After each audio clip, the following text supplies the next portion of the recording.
নমস্কার বন্ধুরা, গল্পকথক মিতার চ্যানেলে তোমাকে জানাই আবারও অনেক অনেক স্বাগত। আজ আমি পাঠ করে শোনাচ্ছি নারায়ণ গঙ্গোপাধ্যায় রচিত খুনি ছোট গল্পটি। তো চলো দেরি না করে আমরা প্রবেশ করি গল্প পাঠে। শুরু করছি আমার গল্প পাঠ খুনি।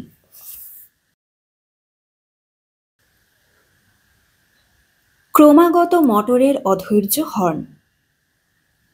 রাত 1:30টার সময়। এই হাড় জমানো শীতে কম্বলের তলা থেকে বেরিয়ে আসতে আসতে একটা বিশ্রী গাল উচ্চারণ করলে হাজারি। প্রাইভেট গাড়ি কিংবা লরির স্বচ্ছন্দ বিচরণের পথ এ নয়। যুদ্ধের আমলে মিলিটারিরা খোয়া ছড়িয়েছিল, কিন্তু সে খোয়ার খবর নিতে গেলে এখন ভূতাত্ত্বিক গবেষণা করতে হয়। এখন পায়ের পাতা ডোবানো লাল ধুলো আর গরুর গাড়ির দয়ায় এলোমেলো গর্ত, কয়েকটা আদিবাসীদের টুকরো টুকরো গ্রাম, কিছু শাল পলাশের বন, ছোট ছোট 2-3টে পাহাড়, তারই ভেতর দিয়ে পথটা দামোদরের বালুচরে গিয়ে মুখ থুবড়ে পড়েছে। ঘরের ভেতরে গনগনে তাওয়া জ্বালিয়ে তাই নিশ্চিন্তে কম্বলের তলায় ডুব দিয়েছিল লেভেল ক্রসিংয়ের প্রতিহারী হাজারি। আন্দাজ 4টের সময় মেল ট্রেন পাস করবে। গেট বন্ধ করে নির্ভাবনায় শুয়ে পড়েছিল সে। এমন সময় মোটরের হর্ন তাকে ঘুম থেকে জাগালো। ঘুঁটের ধোঁয়ায় জমাট হয়ে আসছে ছোট্ট ঘরটা। চোখ জ্বালা করে উঠল হাজারির, কিন্তু হর্নের তাড়ায় চোখটা মুছে নেবার সময় পর্যন্তও পেল না। দরজা খুলতেই তীব্র হিম হাওয়া এসে আছড়ে পড়ল তার গায়ে। কান দুটো কনকন করে উঠল। কম্বলটাকে ভালো করে মাথায় গলায় জড়িয়ে দুপা এগোতেই এক রাশ বিভৎস গালাগাল তাকে অভ্যর্থনা করল। ভল্লুক, রাস্কেল, ইডিয়ট, মরেছিলি নাকি? একটি ল্যান্ড রোভার গাড়ি গেটের পেছনে দাঁড়িয়ে, তার প্রকাণ্ড আলোটা সার্চ লাইটের মতো জ্বলছে। গায়ে ওভারকোট জড়ানো 3টি মানুষ, একজনের হাতে চুরুট। চুরুটওয়ালা আবার কটু গলায় ধমক দিয়ে উঠল, এমনি করে ডিউটি করো তুমি? রিপোর্ট করব তোমার নামে। সন্ধে হতেই গেট বন্ধ করে তুমি নাক ডাকাচ্ছ, আর আধ ঘন্টা ধরে আমরা সমানে হর্ন বাজাচ্ছি। নির্বিকার মুখে চাবি খুলছিল হাজারি। এবার ফিরে তাকালো এদের দিকে। হয়তো বলতে যাচ্ছিল, রাত 1:30টাকে সন্ধে বলে না। উত্তরটা তার আর দেওয়া হলো না। চুরুট হাতে মানুষটির ওপর চোখ পড়তেই ঠান্ডা হাত পা আরো ঠান্ডা হয়ে গেল তার। সেলাম হুজুর, সেলাম হুজুর। চুরুটধারী মুখ বিকৃত করল। সেলামটা ছিল কোথায় এতক্ষণ? ট্রেনের সঙ্গে খোঁজ নেই? দিব্যি গেট বন্ধ করে রেখে সুখ নিদ্রায় পড়ে রয়েছ। পাবলিকের সঙ্গে বুঝি এইরকম ব্যবহারই করো তোমরা? পাথুরে ঠান্ডায় এমনিতেই হাত পা খুবই কাঁপছিল। প্রায় ঠকঠকানি শুরু হলো এবার। হাত জোর করলো হাজারি। কসুর মাপ করুন মালিক, এদিকের দেহাতি লোক, এত রাতে কেউ তো গাড়ি নিয়ে বেরোয় না, তাই তাই যা খুশি করবে। ভেবেছ ইংরেজের আমল আছে এখনো? মনে রেখো, জামানা বদলে গেছে। এখন চাকরি রাখা নয়, দেশের সেবা করাই তোমাদের কাজ। আর একজন সিগারেট ধরালেন। Corruption Chatterjee, corruption, top to bottom. Chatterjee এবার কথা বললেন না। কদর্য মুখ করে নাক দিয়ে ঘোড়ার মতো আওয়াজ তুললেন একটা। তা থেকেই বোঝা গেল তিনি শুধু এ ব্যাপারে যে একমত তাই নন, এর চাইতে উগ্র মতামত পোষণ করে থাকেন। কিচ্ছু হবে না দেশের, আমরা মিথ্যেই খেটে মরছি। চুরুটের মুখ থেকে এক রাশ মোটা ছাই ঝরিয়ে দিয়ে চ্যাটার্জি বললেন, নাও হে, এবার ওঠো গাড়িতে। যা শীত, প্রায় জমিয়ে দিলে। তৃতীয় লোকটি চুপচাপ ছিলেন এতক্ষণ। হঠাৎ চমকে নড়ে উঠলেন। হ্যাঁ, দাঁড়িয়ে দাঁড়িয়ে ঘুমোচ্ছিলেন নাকি mister Maity? How funny. Chatterjee এবং তার সঙ্গীটি শব্দ করে হেসে উঠলেন। চ্যাটার্জির মোটা ভাঙা গলার সঙ্গে তীক্ষ্ণ সরু গলার আওয়াজ মিলল। কেমন আঁতকে উঠল হাজারি। আর আঁতকে উঠল একটু দূরের আকন্দ ঝোপের ভেতরে বসে থাকা একটা শিয়াল। খ্যাক করে একটা লাফ দিয়ে প্রায় রুদ্ধ নিঃশ্বাসে ছুটে পালালো সেটা। ওটো হে ঘোষ, উঠে পড়ো। চ্যাটার্জি তাড়া দিলেন। ঠান্ডায় নাক কান ছিঁড়ে গেল যে। ঘোষের কিন্তু গাড়িতে ওঠবার লক্ষণ দেখা গেল না। কেমন যেন উসখুস করতে লাগলেন। আর তেমনি নিঝুম মেরে দাঁড়িয়ে রইলেন মিস্টার মাইতি। খুব সম্ভব আবার ঘুমিয়েও পড়েছেন। শীতল অন্ধকার আকাশের বুক চিরে বিদ্যুৎ শিখার মতো উল্কা ঝরল একটা। সেদিক থেকে চোখ ফিরিয়ে ঘোষ বললেন, এখনো 15 মাইল পেরোলে তবে ডাক বাংলো। কি যে বোগাস এরিয়া, যেন পাণ্ডব বর্জিত দেশ। সত্যি বলছি, স্টিয়ারিং ধরতে আর ইচ্ছে করছে না। হাত অসাড় হয়ে গেছে। একটু যদি গরম হওয়া যেত। গেট খুলে দিয়ে হাজারি অপেক্ষা করে আছে। শীতের হাওয়ায় তারও চোখ মুখ কালিয়ে যাচ্ছে। আপদগুলো চলে গেলেই বাঁচে। কতক্ষণ আর এই ঠান্ডায় এমনভাবে দাঁড়িয়ে থাকা যায়? কিন্তু সে কথা বলা তো দূরে থাক, হাজারি ভাবতেও সাহস পেল না। চ্যাটার্জির মহিমা সে জানে। জানে তিনি কি এবং কে। তার কলমের একটি খোঁচাতেই তার চাকরি খতম হয়ে যেতে পারে। চ্যাটার্জি বললেন, এখানে গরম হবে কোথায়? কাছাকাছি গ্রেট ইস্টার্ন হোটেল আছে ভেবেছ নাকি? মিস্টার মাইতি আবার ঘুম থেকে জাগলেন। শেষ কথাটা বোধ হয় তার কানে গিয়েছিল।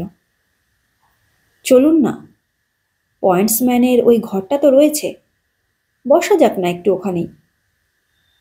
সভয়ে হাজারি একবার নড়ে উঠল। কথাটা ঠিক শুনেছে কিনা বুঝতে পারল না। ওই ঘরে? সে কি হে? চ্যাটার্জি বিস্মিত হলেন। ঘোষ যেন লুফে নিলেন কথাটা। তা আইডিয়াটা মন্দ কি? ম্যাস কন্ট্যাক্ট আমাদের কাজের একটা বড় অঙ্গ। আর এও তো মেসেরই একজন। না হয় একটু কন্ট্যাক্ট এর সঙ্গেই করা যাক।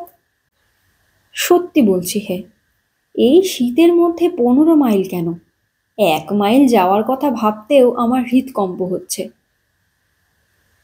মিস্টার মাইতির মুখ দিয়ে ঘর করে একটা চাপা আওয়াজ হচ্ছিল। এবার ঘুমিয়ে পড়েছিলেন খুব সম্ভব। কিন্তু ঠিক স্ট্র্যাটেজিক পয়েন্টেই তার ঘুম ভাঙে। জেগে উঠে বললেন, চলুন না, একটু বসাই যাক ওর ঘরে। ডাক বাংলোতে গিয়েও জায়গা পাওয়া যাবে কিনা তার ঠিক নেই।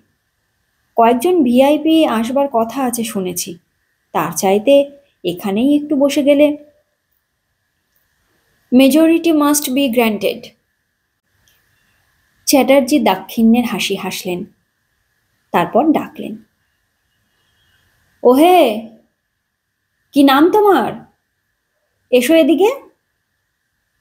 সম্ভাষণ হাজারির উদ্দেশ্যে। শীতে আর আতঙ্কে কাঁপতে কাঁপতে প্রায় মুমূর্ষ হাজারি সামনে এসে দাঁড়ালো। দুর্বল গলায় বললে, সেলাম হুজুর। সেলাম ইতিপূর্বেই তুমি করেছ, ভক্তিতে আর প্রয়োজন নেই। চ্যাটার্জি গণসংযোগের জন্যে বক্তৃতা করে থাকেন, তাই সাধু ভাষা ব্যবহার করলেন। তারপর বললেন, কি নাম তোমার? হুজুর, হাজারি সিং। বাড়ি কোথায়? জি, ছাপড়া জেলা। ছাপড়া জেলা? ঘোষ ফোড়ন কাটলেন। তবে আর তোমার ভাবনা কি হে? দিল্লি তো তোমার হাতের মুঠোয়। ইচ্ছে করলে এক্ষুনি অ্যাম্বাসাডার। তুমি কেন ভ্যারান্ডা ভাজছো এখানে বসে? ঘুমিয়ে ঘুমিয়েও কেমন বেয়াড়া ধরনের হেসে উঠলেন মিস্টার মাইতি। ব্যাঙের সাপ গেলার মতো ক্যাঁক ক্যাঁক করে আওয়াজ হলো। চ্যাটার্জি মৃদু হেসে বললেন, ওয়েল সেড। কিন্তু এমন উঁচু ধরনের রসিকতাটা মাঠেই মারা গেল। হাঁ করে তাকিয়ে রইল হাজারি। এক বর্ণও সে বুঝতে পারল না। শুনেছ? সদয়ভাবে এবার চ্যাটার্জি বললেন, তোমার ঘরে একটু বসবো আমরা। হাজারি বার কয়েক খাবি খেল কেবল। জি, গরিবের ঘর, দড়ির খাটিয়া। এক মুখ চুরুটের ধোঁয়া ছড়িয়ে চ্যাটার্জি আরো উদার হয়ে উঠলেন। সারা ভারতবর্ষই গরিবের দেশ, বুঝেছ হাজারি? চ্যাটার্জির হৃদয়ে গণসংযোগের প্রেরণা এসে গেল। সেই কোটি কোটি গরিবই হচ্ছে দেশের শক্তি, তার প্রাণ, তার আত্মা। সেই আত্মার সঙ্গে যোগ স্থাপন করাই আমাদের কর্তব্য, আমাদের মিশন, অর্থাৎ ব্রত। চলো, আজ আমরা তোমারই অতিথি। মাইতির কেমন যেন আশা হচ্ছিল চ্যাটার্জি এবার জড়িয়ে ধরবেন হাজারিকে, কিন্তু ধরলেন না দেখে একটু নিরাশই হলেন মনে মনে। ঘোষের ইচ্ছে হলো হাততালি দিয়ে ওঠেন। নেহাতি একলা হাততালি জমবে না বুঝেই থেমে গেলেন। হাজারির হাঁটু এবার শব্দ করেই কাঁপতে লাগলো। কিন্তু হুজুর। এসো এসো, তোমার কোনো ভয় নেই। হাজারির বক্তব্য শেষ হওয়ার আগেই তার ঘরের দিকে পা বাড়ালেন চ্যাটার্জি। মাটির একটা বড় মালসায় গনগন করছে আগুন। বাইরের তীক্ষ্ণ শীতল হাওয়ার মধ্যে থেকে এই ঘরে পা দিয়েই স্বস্তির নিঃশ্বাস ফেললেন সবাই। ঘোষ বললেন, নট ব্যাড। অবশ্য ধোঁয়াটা না থাকলে আরো ভালো হতো। আর মাইতি লোলুপ দৃষ্টিতে তাকালেন খাটিয়ার দিকে। তেল চিটচিটে বালিশ, ময়লা ভুসো কম্বল, ছারপোকাও নিশ্চয়ই আছে কয়েক লাখ। তবু মাইতির বাসনা হলো সোজা বিছানাটাতেই লম্বা হয়ে পড়েন। চ্যাটার্জির পাল্লায় পড়ে সারাদিন এক ফোঁটাও বিশ্রাম জোটেনি। হুজুর, এইটুকু তো ঘর, কোথায় যে আপনাদের বসতে দিই। কথাটার ভেতরে বিনয়ের আতিশয্য নেই এক বিন্দুও। ঘরটা হাত ছয়েক লম্বা, হাত চারেক চওড়া হবে বলে মনে হয়। সামান্য কিছু বেশি হতেও পারে। ভেতরে হাজারের খাটিয়া, একটা চৌপাই, কোম্পানির গোটা দুই বাতি, ফ্ল্যাগ, উনুন, হাঁড়ি কড়াই, দড়িতে ঝোলানো পোশাক, একটা মোটা লাঠি। টিনের বাক্সও আছে, তবে সেটা খাটিয়ার তলায়। ঘুঁটের হালকা ধোঁয়ায় একটু অস্বস্তি বোধ হচ্ছিল। তবু চ্যাটার্জি বললেন, আরে, এক কম্বলে অনেক ফকিরের জায়গা হয়। ভালোই হলো, তোমার ঘর দেখে গেলাম। না, স্পেসটা সত্যি খুব কম। ফ্যামিলি নিয়ে তো থাকাই যায় না দেখছি। ওয়েল, আমি দিল্লিতে লেখালেখি করব এই নিয়ে। চ্যাটার্জি খাটিয়ায় বসে পড়লেন। তার দৃষ্টান্তে ঘোষ এবং মাইতিও আসন নিলেন। খাটিয়াটা খটখট করে উঠল। হাজারির বরাত গুনেই সেটা ছিঁড়ে পড়ল না। হাত জোর করে দাঁড়িয়ে রইল হাজারি সিং। বিছানার দিকে তাকিয়ে দীর্ঘশ্বাস চাপল একটা। দাঁড়িয়ে কেন হাজারি? বসো। হুজুর, আপনাদের সামনে। আরে বসো বসো।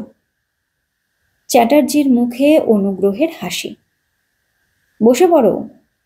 Now we are friends. এ যুগে সবাই সমান। অগত্যায় বসতে হলো হাজারিকে। আধ খোলা দরজায় পিঠ দিয়ে। পেছন থেকে কনকনে হাওয়া আসছে। কম্বলটা ভালো করে জড়িয়ে নিয়েও তার হাত থেকে রক্ষা পাওয়া যাচ্ছে না। কত মাইনে পাও তুমি? ঘোষের জিজ্ঞাসা। হাজারি জানালে। এত কম? ঘোষের চোখ বিস্ফারিত হলো। চলে কি করে? এর উত্তর নেই। বিনীত হাসিতে চুপ করে রইল হাজারি। চুরুট নিভে গিয়েছিল। চ্যাটার্জি সেটাকে ধরালেন। তারপরে আস্তে আস্তে বললেন, রেলওয়েতে মায়না সত্যিই বড্ড কম দিচ্ছে। আমি ভাবছি এ নিয়ে মুভ করব। বিশেষ করে দেশ স্বাধীন হওয়ার পরে ওয়ার্কিং ক্লাসকে নেগলেক্ট করার আর কোনো মানেই হয় না। এক্স্যাক্টলি। ঘোষ কথাটা লুফে নিলেন। এইগুলোই তো সুইসাইডাল পলিসি। নইলে কি এসব যাতা সেটব্যাক হয় ইলেকশনে? চ্যাটার্জি গভীরভাবে চিন্তা করলেন খানিকক্ষণ। কিন্তু কি জানো ঘোষ, এদের লোভ যেভাবে বেড়ে যাচ্ছে তাতে যতই করো পেট ভরাতে পারবে না। অথচ সত্যিই দেখো এদের নিড কতটা। ফ্রি কোয়ার্টার পাচ্ছে, নেচারের ভেতরে কেমন হেলদি হ্যাপি লাইফ। মাইতি এর মধ্যেই দেয়ালে ঠেসান দিয়ে ঘুমিয়ে পড়েছেন। আচমকাই জেগে উঠে জড়ানো গলায় বললেন, সেদিন কাগজে দেখছিলাম আসামে কোন এক লেভেল ক্রসিং থেকে গেটম্যানকে বাঘে নিয়ে গেছে। চ্যাটার্জি শুনতে পেলেন না, কিংবা শুনলেও কর্ণপাত করলেন না।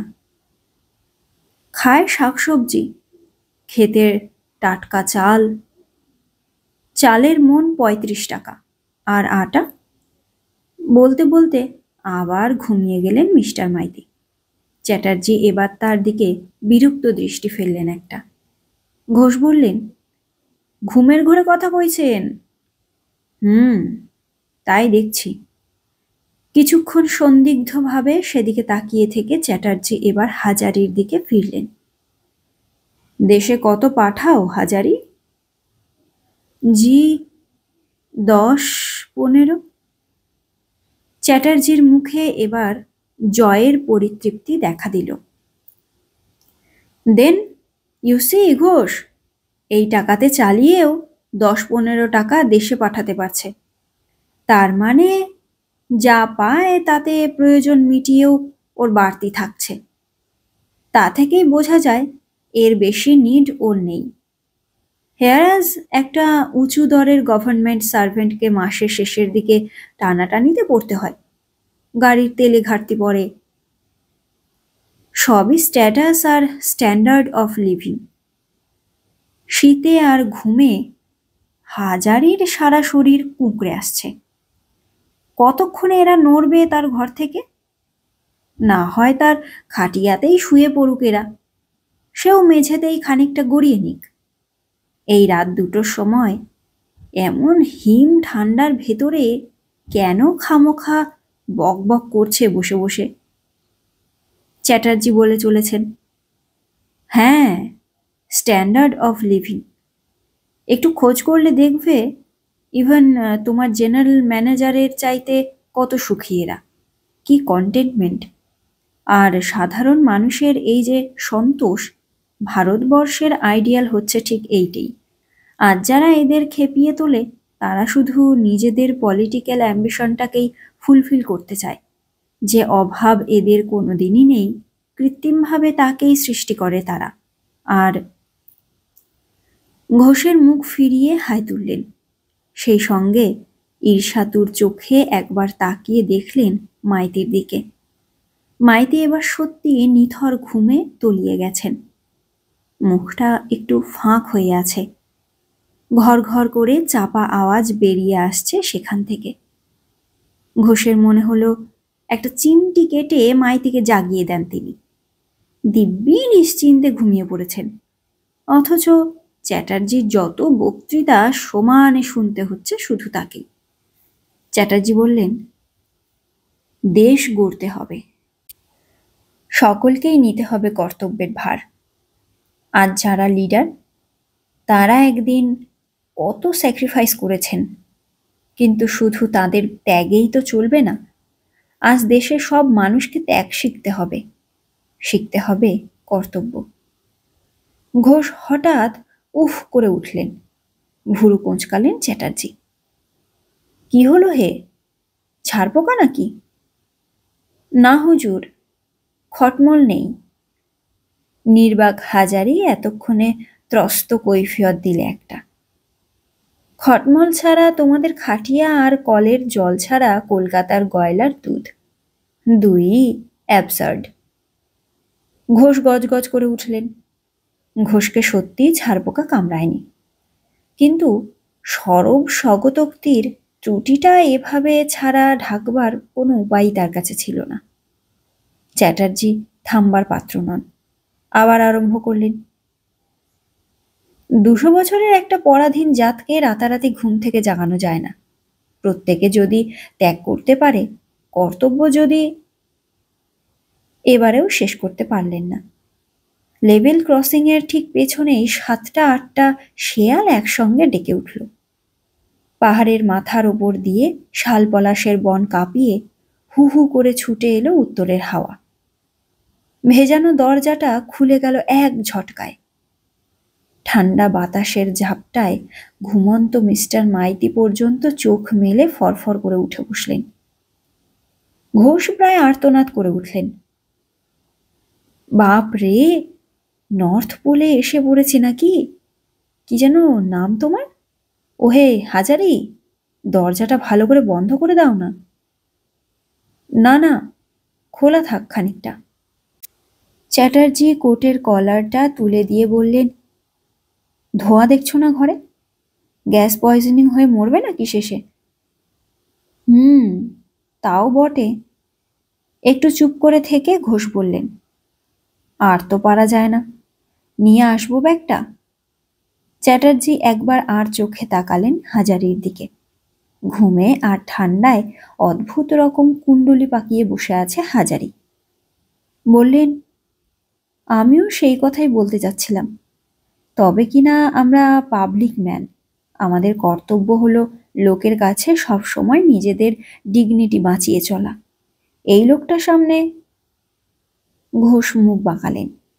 ইংরাজিতে বললেন, এর জন্য ভাবতে হবে না, এরা আমাদের চাইতে এসবের মর্ম অনেক ভালো বোঝে। একেও একটু গরম করে দেওয়া যাক, খুশিই হবে। ঘোষ উঠে দাঁড়াতে হাজারিও দাঁড়িয়ে পড়ল। হায়, মিথ্যেই আশা। ঘোষ বেরিয়ে গেলেন।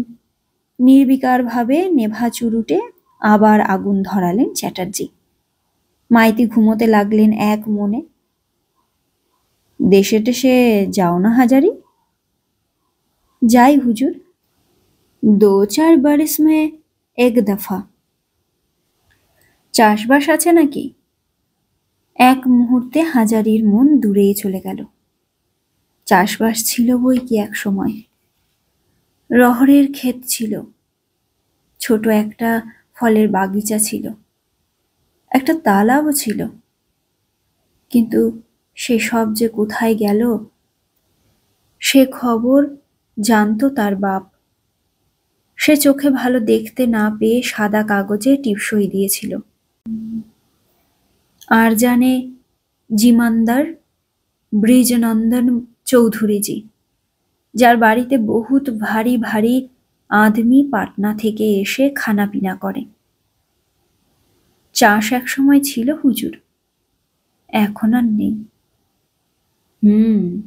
চাকরির লোভে সেসব বিসর্জন দিয়েছ?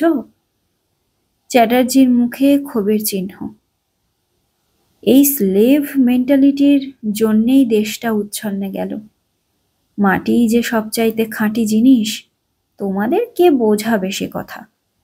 আমরা কেবল বকেই মরি। ঘোষ একটা ছোট্ট ট্রাভেলিং ব্যাগ নিয়ে ফিরে এলেন। জাগাবো মাইদিকে? কি হবে জাগিয়ে? ওর সব চলে না। ব্যাগ খুলে বোতল গ্লাস বার করতে করতে মুখভঙ্গি করলেন ঘোষ। এদিকে রাইট অ্যান্ড লেফট ঘুষ খাচ্ছে, আর একটুখানি এসব ঠোঁটে ছোঁয়ালেই ক্যারেক্টার নষ্ট হয়। হিপোক্রিট। সোডা খোলবার আওয়াজে একটুখানি নড়ে উঠলেন মাইতি। মুখটা কপ করে বন্ধ হয়ে গেল। পাছে ঘুমের ঘোরে তার খোলা মুখে খানিকটা ঢেলে দেওয়া হয়, সেই ভয়েই যেন সতর্ক হয়ে গেলেন আগের থেকে। দুটি গ্লাসের তরল সোনালির ওপর সাদা ফেনা ঝকঝক করে উঠল হীরের মতো, আর চকচক করে উঠল হাজারির চোখ। এই শীত, এই জড়তা, আর ওই গন্ধটা তাকেও চকিত করে তুলল। চ্যাটার্জি লক্ষ্য করেছিলেন, একটা সূক্ষ্ম হাসি ফুটে উঠল ঠোঁটের কোণায়। এ চিজ মালুম হে হাজারি?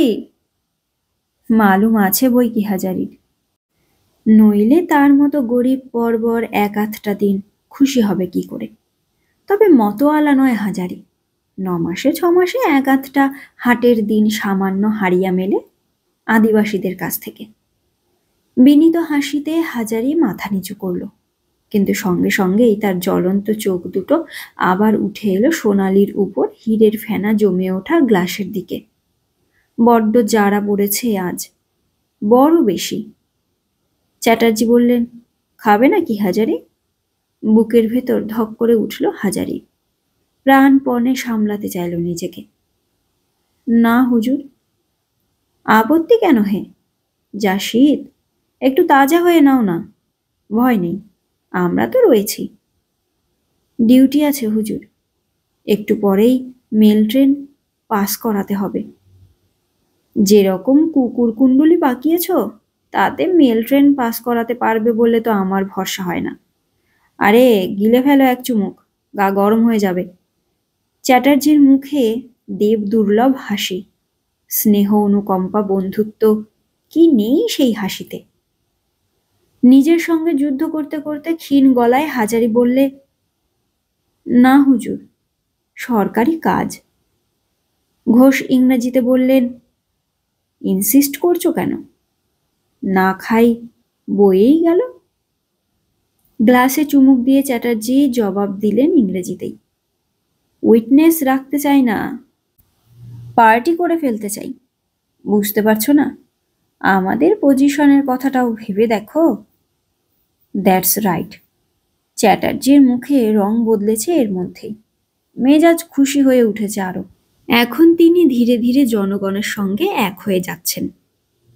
ওই পেতলের গ্লাসটা বুঝি তোমার? ধরো। হুজুর, আমি বলছি তোমাকে। হাজারি আর একটু কাছে থাকলে চ্যাটার্জি হাত বাড়িয়ে বোধহয় তার গলা জড়িয়েই ধরতেন। আরে আভি জাবানা বদল গয়া হে, আমরা সব ভাই ভাই। তোলো, গ্লাস তোলো। এবার শেষ বাধাটাও উপড়ে গেল হাজারির। আর মনে পড়ল, চ্যাটার্জি বলেছিলেন ডিউটি নেহি করতা, সামসে গেট বন্ধ করে নিন্দ লাগাও। তোমার নকরি আমি, না, হুকুম মানতেই হবে। কাঁপা হাতে গ্লাস তুলে বসলে। হুজুর, বহুত ধরা। ঘোষ ইংরেজিতে বললেন, র, Real Scotch, old smuggler. That's all right, ওরা ওস্তাদ লোক। অ্যাবসোলিউট অ্যালকোহলের 1 গ্যালনেও ওদের কিছু হয় না। ঢালো। কিন্তু সাঁওতালি হাঁড়িয়া আর রিয়াল স্কচের তফাৎ জানা ছিল না গরিব হাজারির। এক চুমুকে সবটাই শেষ করতে গিয়ে বুক পর্যন্ত আগুন ধরে গেল। তারপর মনে হলো এইবার উঠে দাঁড়িয়ে তার চিৎকার করে একখানা গান গাওয়া দরকার, শুনে হুজুরেরা খুশি হবেন। তারপর কখন ঘুমন্ত প্রায় মাইতিকে চ্যাংদোলা করে তুলে নিয়ে যাওয়া হয়েছে, কখন খুশির ঝোঁকে হাওয়ার মতো ল্যান্ড রোভার উড়িয়ে বেরিয়ে গেছে ঘোষ, তার কোনো খবর হাজারি জানতে পারেনি। হঠাৎ একটা বীভৎস বিকট আওয়াজে তার ঘোর কাটল। টলতে টলতে উঠে দাঁড়ালো সে। মেল ট্রেন ঠিক বেরিয়ে গেছে। গার্ডের গাড়ির লাল আলো অনেক দূরে মিলিয়ে যাচ্ছে রক্তবিন্দুর মতো। শুধু লাইনের পাশে ভেঙে টুকরো টুকরো হয়ে পড়ে আছে গরুর গাড়িটা। আহত বলদ দুটো গোঙাচ্ছে মৃত্যু যন্ত্রণায়। আর তার ঘুমের সুযোগে খোলা গেট পেয়ে যে লোকটা গাড়ি নিয়ে লাইনে উঠে এসেছিল, সে লোকটা টুকরো টুকরো হয়ে প্রায় 10-12 গজ পর্যন্ত ছড়িয়ে আছে। শেষ রাতের ক্ষীণ চাঁদের আলোয় লাইন স্লিপার নুড়ি রক্তে স্নান করেছে। চাকরি যাবেই, সে ভাবনায় নয়, খুনি। বিদ্যুৎ চমকের মতো কথাটা মনে পড়তেই হাজারি টলতে টলতে সেই রক্ত মাংস ছড়ানো লাইনের ওপরেই মুখ থুবড়ে পড়ে গেল।